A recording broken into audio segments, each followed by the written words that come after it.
My name is Sarah. I am 32 years old, and I still remember the cold satisfaction in my older brother's eyes when he locked me out of our childhood home.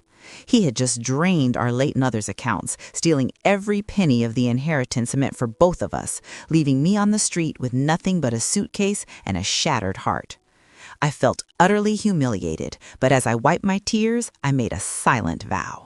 The pain of losing my mother was an unbearable weight. She battled a severe illness for 3 years, and I was the only one by her side.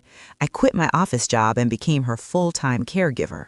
My brother Mark, a 36-year-old man who acted too important for family duties, barely visited. But during my mother's final weeks, Mark suddenly appeared. He played the devoted son perfectly. 2 days after her funeral, the truth came out. Mark secretly brought in a lawyer while I was at the pharmacy. He manipulated her into signing a new will and power of attorney, legally taking everything: the house, her savings, the life insurance. When I found out, my legs gave out. I collapsed onto the rug. I looked at Mark, expecting guilt, but there was only a smug grin. He told me I had 30 days to pack and get out because he was selling the house. I begged him. I told him I drained my savings for groceries and had nowhere to live. He shrugged, grabbed his coat, and told me the real world does not care about excuses. I ended up sleeping on the cramped sofa of my best friend, Emily, a 33-year-old ER nurse who had known me since high school. That first night, I did not sleep a wink. I stared at the ceiling, my chest tight with grief for my mother and a suffocating rage towards my brother. Emily sat beside me, handing me hot tea. She whispered she could not comprehend how a human being could do something so monstrous to their sister. I vented to her for hours. Emily held my hand and told me that Mark had shown his true colors, and now it was time for me to show mine. That night, a relentless determination took root in my soul. I was going to survive and win. The next 5 years were a chaotic blur of absolute survival and grueling hard work. I refused to be the helpless victim Mark wanted me to be. I started waiting tables at a busy diner downtown. I eagerly took the brutal early morning shifts and the exhausting late-night weekend shifts. My feet would swell to the point of agony, and there were countless nights I would sit alone in my beat-up used car after a 14-hour shift and sob from physical exhaustion. But every time I felt like giving up, I remembered Mark's smug face looking down at me. That painful memory was like high-octane fuel. I saved every single dollar I could get my hands on and poured all my energy into getting back on my feet. After a brutal year of saving my tips, I paid for the classes to get my real estate license. It was notoriously cutthroat market, but I was starving for success. I started making local connections, working with first-time home buyers, and hustling harder than anyone else. I worked 7 days a week. Emily was my rock through all of this madness, bringing me lunches when I was stuck doing open houses. Slowly but surely, my bank account started to grow. I moved into a quiet place of my own. I started flipping small rundown properties, using those profits to buy slightly bigger ones. Within 4 relentless years, I successfully built a highly profitable real estate investment company. I wanted ironclad financial security so nobody could ever throw me out on the street again. During those busy years, I inevitably heard bits and pieces about Mark through the grapevine. He had sold our mother's house quickly for a massive profit and used the stolen money to fund an outrageously lavish lifestyle. He bought expensive sports cars, took endless luxury trips, and eventually purchased a gaudy mansion in the most upscale neighborhood. Believing he had the golden touch, he started making incredibly risky investments, trying to double his unearned wealth overnight. The economic market shifted, his foolish investments completely tanked, and his reckless spending habits finally caught up with him. He was drowning in massive, suffocating debt, but his ego and pride would not allow him to quietly downsize. One rainy Tuesday afternoon, I was sitting comfortably in my office when my cell phone rang. It was Emily, and she sounded completely out of breath.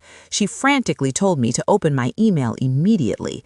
She had been casually browsing county foreclosure listings for a potential client and stumbled upon something absolutely unbelievable. I quickly opened the PDF attachment she sent. There it was, in black and white. Mark's massive mansion was officially up for public county option. The bank was forcibly taking it back. He had defaulted on his mortgage payments months ago and ignored all warnings. A sudden cold shiver went straight down my spine. The public auction was scheduled to take place in exactly 3 weeks. My heart started hammering against my ribs. I did not hesitate for a single second. I immediately called my corporate real estate lawyer, instructing him to urgently set up a blind, limited liability company. I wanted to buy that specific house, but I absolutely could not let my real name be attached to the public bid.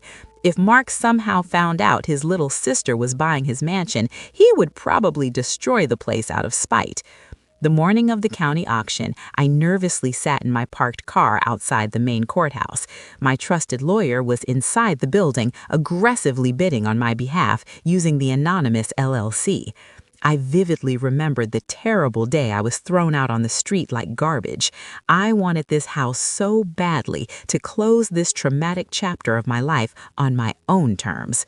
Finally, my phone rang. It was my lawyer. He simply said, "We got it. We had officially won the highest bid. The mansion was legally mine." The subsequent legal process took a few tedious weeks to fully complete. The bank officially finalized the sale, the deed was transferred to my new LLC, and the formal eviction notice was drafted by the courts. Usually, you pay to send a county sheriff or a professional process server, but I firmly told my lawyer that I would be personally delivering this specific eviction notice myself. I needed him to know exactly who had vested him. It was a gloomy, heavily raining Thursday morning when I slowly drove my SUV up the long, winding driveway leading to the mansion. The massive front yard was completely overgrown with weeds, and the grand illusion of his infinite wealth was visibly crumbling all around him. I stepped out of my car, confidently walked up the massive stone steps, and firmly pressed the doorbell. A few agonizing minutes later, the heavy oak door slowly opened.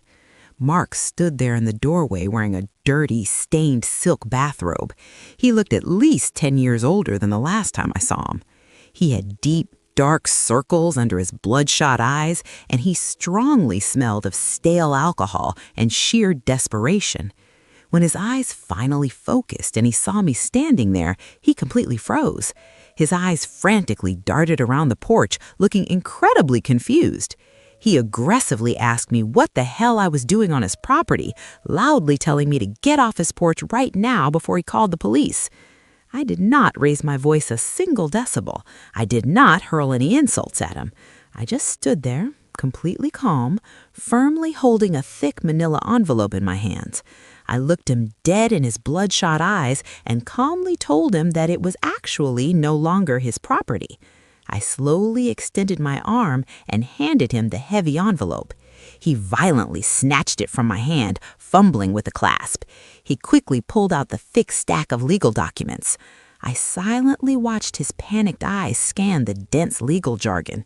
I watched closely as he saw the official notice to vacate, the stamped proof of sale from the county, and finally, the actual name of the LLC owner clearly listed at the very bottom of the last page.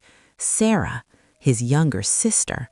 The remaining color completely drained from his face, leaving him looking like a ghost. He slowly looked up at me, his mouth opening and closing silently like a fish out of water. He looked exactly like a terrified, cornered animal. All of the fake bravado, all of the deep-seated cruelty, it was entirely, instantly gone. He weakly whispered my name, his voice cracking pitifully.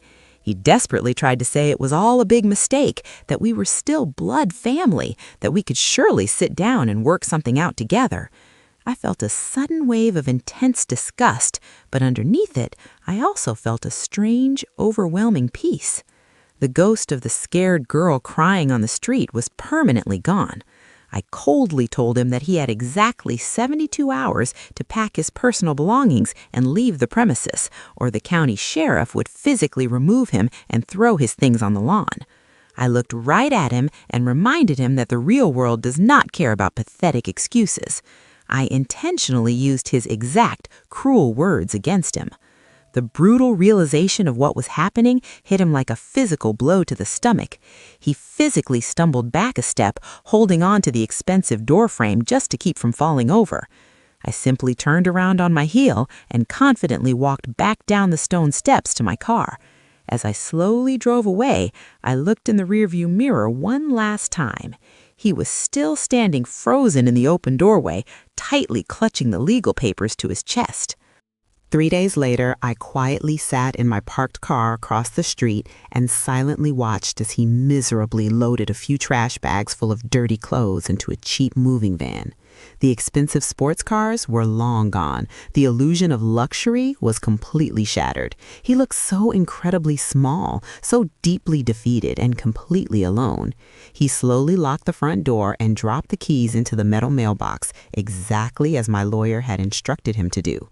When his rented van finally disappeared down the long street, I confidently walked up to the house. I retrieved the keys, unlocked the heavy oak door, and stepped inside. The massive house was completely empty and echoed with a hollow, dead silence.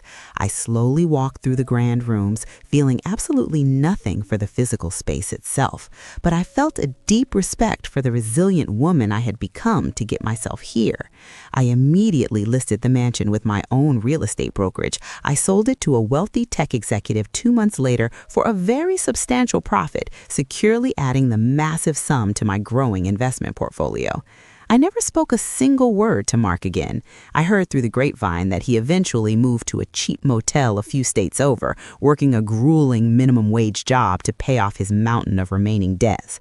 Sometimes the absolute best revenge in life isn't screaming in anger, but simply putting your head down, building a much better life for yourself, and letting karma do all the heavy lifting in the end.